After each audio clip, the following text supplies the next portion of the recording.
Hi all, എല്ലാവർക്കും PSC വൈബ്സിലേക്ക് സ്വാഗതം. ഇന്നു മുതൽ ഞാൻ പുതിയൊരു ടാസ്ക് ആരംഭിക്കാമെന്ന് കരുതുകയാണ്. അതായത് 2027 എന്ന് പറയുന്ന വർഷം ഒരു ഗവൺമെൻറ് ജോലി ആഗ്രഹിക്കുന്ന വ്യക്തിയെ സംബന്ധിച്ചിടത്തോളം വളരെ പ്രധാനപ്പെട്ട ഒരു വർഷമാണ്. കാരണം എക്സാമുകളുടെ ഒരു ചാകര തന്നെയാണ് നമുക്ക് അടുത്ത വർഷം വരുന്നത്. അപ്പോൾ ആ ഒരു എക്സാമിലേക്ക് വേണ്ടി, എസ്പെഷ്യലി 10th ലെവൽ എക്സാംസിലേക്ക് വേണ്ടി, ഇപ്പോൾ ഞാൻ എടുക്കാൻ പോകുന്ന ടോപ്പിക്കുകൾ 10th ലെവലാണെങ്കിലും +2 ലെവലാണെങ്കിലും ഡിഗ്രി ലെവലാണെങ്കിലും നമുക്ക് വളരെ പ്രധാനപ്പെട്ട ഒരു ടോപ്പിക്ക് തന്നെയാണ്. അപ്പോൾ ഇത്തരത്തിലുള്ള എക്സാമുകൾക്ക് വേണ്ടിയിട്ട് നിങ്ങളെ പ്രിപ്പയർ ചെയ്യിക്കുക എന്നുള്ളതാണ് എൻ്റെ ഏറ്റവും വലിയ ടാർഗറ്റ് എന്ന് പറയുന്നത്. അപ്പോൾ ആ ഒരു വലിയ ജേണിയുടെ ആദ്യത്തെ സ്റ്റെപ്പ് എന്നോണം ഇന്ന് നമ്മൾ ഒരു ക്ലാസ് സ്റ്റാർട്ട് ചെയ്യുകയാണ്. അപ്പോൾ ഏതൊരു എക്സാമിനും വളരെ പ്രധാനപ്പെട്ട ഒന്ന് തന്നെയാണ് ഹിസ്റ്ററി എന്ന് പറയുന്നത്. അതിൽ കേരള ഹിസ്റ്ററി എന്ന് പറയുന്നതിൽ നിന്നും സ്റ്റാർട്ട് ചെയ്യാമെന്നാണ് കരുതുന്നത്. അപ്പോൾ നല്ല രീതിയിലുള്ള സപ്പോർട്ട് നിങ്ങളുടെ ഭാഗത്തു നിന്ന് ഉണ്ടാവുകയാണെന്നുണ്ടെങ്കിൽ നമുക്കിത് കംപ്ലീറ്റ് സീരീസ് ആയിട്ട് തന്നെ ഈ സിലബസ് ഫുള്ളായിട്ട് കംപ്ലീറ്റ് ചെയ്യുന്ന രീതിയിൽ തന്നെ കൃത്യമായി എല്ലാ ദിവസവും വീഡിയോസ് ഇട്ട് പോകാമെന്നാണ് കരുതുന്നത്. അപ്പോൾ നിങ്ങളുടെ എല്ലാവരുടെയും സപ്പോർട്ട് ഉണ്ടാവുമെന്ന ആ ഒരു എക്സ്പെക്റ്റേഷനോട് കൂടി ഞാൻ ആദ്യത്തെ ക്ലാസ് സ്റ്റാർട്ട് ചെയ്യുകയാണ്, കേരള ഹിസ്റ്ററി. അപ്പോൾ കേരള ഹിസ്റ്ററിയിൽ ഇപ്പോൾ നിങ്ങൾ കാണുന്ന ഈ ഒരു മാപ്പ് എന്ന് പറയുന്നത് വാസ്കോ ഡ ഗാമ കേരളത്തിലൊക്കെ വരുന്ന ആ ഒരു ടൈമിൽ നമ്മുടെ കേരളം ഈ ഒരു രീതിയിലായിരുന്നു കാണപ്പെട്ടിരുന്നത്. ഏറ്റവും താഴത്തായിട്ട് നിങ്ങൾക്ക് വേണാട് പ്രദേശം കാണാനായിട്ട് സാധിക്കും. അതിന് തൊട്ട് മുകളിലായിട്ട് കൊച്ചി പ്രദേശം നിങ്ങൾക്ക് കാണാനായിട്ട് സാധിക്കും. അതിന് മുകളിലായിട്ട് എന്താണ് സാമൂരിൻസ് ടെറിട്ടറി എന്ന് പറഞ്ഞ് കൊടുത്തേക്കുന്ന എന്താണ് കോഴിക്കോട് സാമൂതിരിയുടെ പ്രദേശം നിങ്ങൾക്ക് കാണാൻ സാധിക്കും. ഏറ്റവും മുകളിലായിട്ട് കോലത്ത് നാട് എന്ന് പറയുന്ന പ്രദേശം നിങ്ങൾക്ക് കാണാനായിട്ട് സാധിക്കും. ഈ ഒരു രീതിയിലായിരുന്നു കേരളത്തിൻ്റെ ഒരു വിഭജനം എന്ന് പറയുന്നത്. ഇവിടെ നിങ്ങൾക്ക് കാണാം അറബിക്കടലിനോട് ചേർന്ന് കിടക്കുന്ന പ്രദേശമാണ് ഈ വേണാട്, ആറ്റിങ്ങൽ, കൊല്ലം, അഞ്ചുതെങ്ങ് എന്നൊക്കെ പറയുന്ന പ്രദേശങ്ങൾ. അപ്പോൾ വ്യാപാര സാധ്യത ഒത്തിരി അധികം ഉള്ള ഭാഗമാണ് ഈ പറയുന്ന എന്താണ് അറേബ്യൻ സീയോട് ചേർന്ന് കിടക്കുന്ന ഈ പ്രദേശങ്ങളെല്ലാം തന്നെ. അതേപോലെ തന്നെ കൊച്ചിയുമെല്ലാം ഉണ്ട്. ഓക്കെ, അപ്പോൾ ഇതുമായി ബന്ധപ്പെട്ട് നമ്മൾ ആദ്യം പഠിക്കാൻ പോകുന്ന ഒരു റിവോൾട്ട് എന്ന് പറയുന്നത് അഞ്ചുതെങ്ങ് കലാപമാണ്. അഞ്ചുതെങ്ങ് കലാപം വർഷം 1697 വർഷം കൃത്യമായി ഓർത്ത് വയ്ക്കുക. നമ്മളെപ്പോഴും പഠിക്കുന്നതാണ് ഈസ്റ്റ് ഇന്ത്യ കമ്പനിക്ക് അഗെൻസ്റ്റ് ആയിട്ട് നടന്ന ആദ്യത്തെ സംഘടിത കലാപം ഏത് എന്ന് ചോദിച്ചു കഴിഞ്ഞാൽ നമ്മൾ കണ്ണും പൂട്ടി ആറ്റിങ്ങൽ കലാപം എന്ന് പറയും അല്ലേ. ഈ ആറ്റിങ്ങൽ കലാപം നടക്കുന്നതിന് മുൻപായിട്ട് നടന്ന ഒരു റിവോൾട്ടാണ് അഞ്ചുതെങ്ങ് കലാപം എന്ന് പറയുന്നത്. അപ്പോൾ ആദ്യത്തെ റിവോൾട്ട് ഏതാണെന്ന് ചോദിച്ചാൽ നിങ്ങൾ ഏത് പറയണം? അഞ്ചുതെങ്ങ് കലാപമാണ്. അതിനുശേഷമാണ് ആറ്റിങ്ങൽ കലാപം നടന്നത്. അതൊരു സംഘടിത കലാപമാണ്. ഇത് അത്രയ്ക്ക് സംഘടിതമായിരുന്നില്ല, പക്ഷെ സ്റ്റിൽ എന്താണ് ഈ ഈസ്റ്റ് ഇന്ത്യ കമ്പനിക്ക് അഗെൻസ്റ്റ് ആയിട്ട് നടന്ന ആദ്യത്തെ കലാപമാണ് അഞ്ചുതെങ്ങ് കലാപം വർഷം 1697. അപ്പോൾ എന്താണ് ഇങ്ങനെ ഒരു പ്രശ്നം ഇവിടെ നടക്കാൻ കാരണമെന്ന് ചോദിച്ചു കഴിഞ്ഞാൽ 1684 നമ്മുടെ ആറ്റിങ്ങൽ ഭരിച്ചിരുന്ന ആറ്റിങ്ങൽ റാണി ആറ്റിങ്ങൽ റാണിയിൽ നിന്നും ഒരു പ്രദേശം ബ്രിട്ടീഷുകാർക്ക് കിട്ടി. അപ്പോൾ ആ ഭാഗത്ത് നമ്മൾ ചെറിയൊരു കോട്ട കെട്ടിക്കോട്ടെ എന്ന് 1690 ആയപ്പോഴത്തേക്കും ഈ ആറ്റിങ്ങൽ റാണിയോട് ഈസ്റ്റ് ഇന്ത്യ കമ്പനിക്ക് വേണ്ടി അന്ന് സംസാരിച്ച ജോൺ ബ്രാബോൺ എന്ന് പറയുന്ന ഒരു ഇംഗ്ലീഷുകാരൻ എന്താണ് ചോദിക്കുകയാണ്, ഒരു റിക്വസ്റ്റ് പോലെ ചോദിക്കുകയാണ്, ഈ ഭാഗത്ത് ഞങ്ങൾ ചെറിയൊരു കോട്ട കെട്ടിക്കോട്ടെ, കാരണം നമുക്ക് നമ്മുടെ വ്യാപാര സാധനങ്ങളൊക്കെ വെക്കാൻ വേണ്ടിയിട്ട് മാത്രമാണ് റാണി, വേറെ ഒന്നിനുമല്ല, ഇങ്ങനൊരു കോട്ട ഞങ്ങൾ കെട്ടിക്കോട്ടെ എന്ന് ചോദിച്ചു. അപ്പോൾ റാണി ആദ്യമൊക്കെ ഒന്ന് സംശയിച്ചെങ്കിലും അവർ കൃത്യമായി വലിയ എന്താ പറയുക കോസ്റ്റ്ലി ആയിട്ടുള്ള ഗിഫ്റ്റുകൾ, സ്വർണം, രത്നം, ഈ കാര്യങ്ങളെല്ലാം റാണിയുടെ മുമ്പിലേക്ക് ഗിഫ്റ്റായിട്ട് വെച്ചുകൊണ്ട് പറഞ്ഞു, റാണി ഞാൻ ഒന്നും കൂടെ ചോദിക്കുകയാണ്, ഈ ഭാഗത്ത് ഞങ്ങൾ ചെറിയൊരു കോട്ട കെട്ടിക്കോട്ടെ.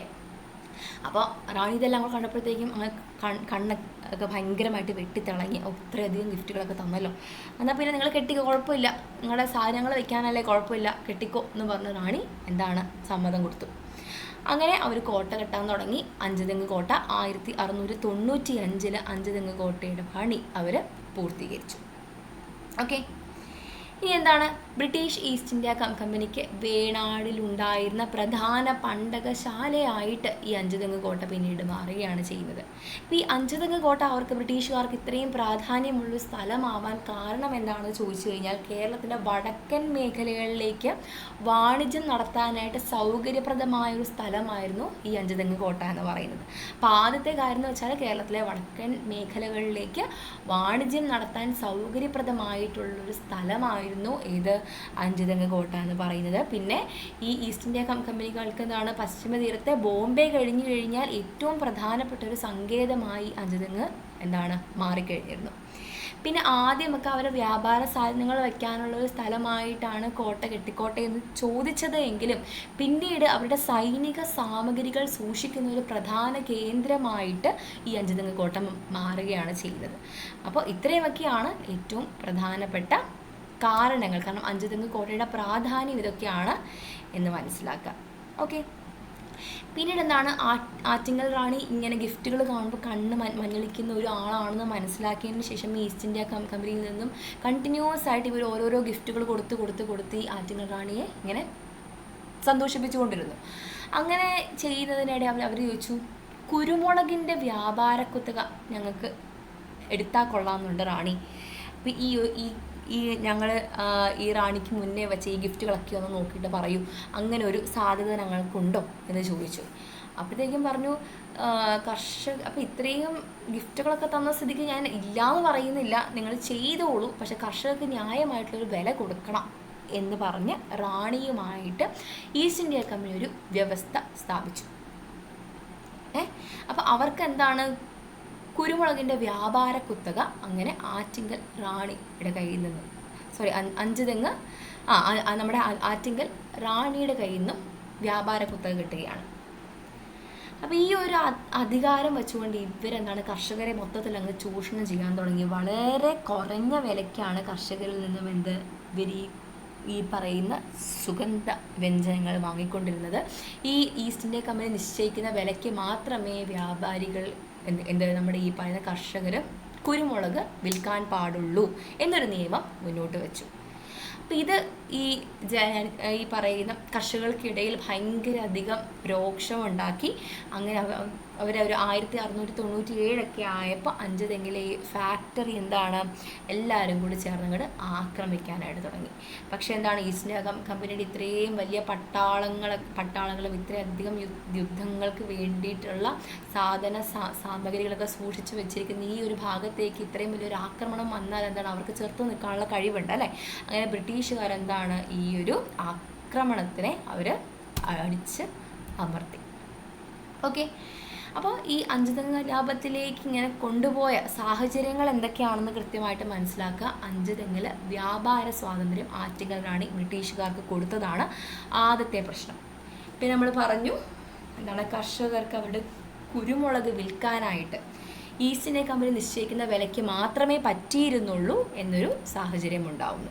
ഈ രണ്ടെണ്ണമാണ് ഏറ്റവും പ്രധാനപ്പെട്ട കാരണമെന്ന് പറയുന്നത്. അപ്പോൾ ഈ അഞ്ചുതെങ്ങ് കലാപം എന്ന് പറയുന്നത് ആദ്യത്തെ കലാപമാണെന്ന് ഓർക്കണം. വർഷം 1697 ഇത്രയുമാണ് ഇതെന്ന് ഓർക്കേണ്ടതുള്ളൂ. പിന്നെ 1695 അഞ്ചുതെങ്ങ് കോട്ടയുടെ നിർമ്മാണം പൂർത്തീകരിച്ചു എന്ന് മനസ്സിലാക്കുക. 2 വർഷം കഴിയുമ്പോഴാണ് ഈ ഒരു പ്രശ്നം പൊട്ടിപ്പുറപ്പെടുന്നത്. ഓക്കെ, ഈ അഞ്ചുതെങ്ങ് അവരുടെ പ്രധാനപ്പെട്ട ഒരു വ്യാപാര കേന്ദ്രമായി മാറാൻ കാരണം എന്ത് എന്നുള്ളത് ഓർത്ത് വയ്ക്കുക. പിന്നീട് നമ്മൾ പറഞ്ഞു അഞ്ചുതെങ്ങ് കലാപത്തിലേക്ക് നയിച്ച പ്രധാനപ്പെട്ട കാരണങ്ങളും ഓർത്ത് വയ്ക്കുക. ഇതുമായി ബന്ധപ്പെടുത്തി തന്നെ നമുക്ക് ആറ്റിങ്ങൽ കലാപത്തിലേക്ക് പോകണം. അപ്പം ഇത്രയും കാര്യങ്ങൾ കൃത്യമായി നോക്കുക. നമ്മൾ ജസ്റ്റ് ആദ്യത്തെ ക്ലാസ് ആയിട്ട് ചെറിയൊരു ഭാഗം മാത്രമാണ് എടുക്കുന്നത്. നമ്മൾ ഈ എടുത്ത ഭാഗത്തു നിന്നുള്ള മുൻപ് ചോദിച്ചിട്ടുള്ള ക്വസ്റ്റ്യൻസും കൂടി നമുക്ക് അടുത്ത ക്ലാസ്സിൽ ഡിസ്കസ് ചെയ്തുകൊണ്ട് അടുത്തൊരു ടോപ്പിക്ക് നമുക്ക് അടുത്ത ക്ലാസ്സിൽ സ്റ്റാർട്ട് ചെയ്യാം. നമുക്ക് വീണ്ടും കാണാം. Thank you.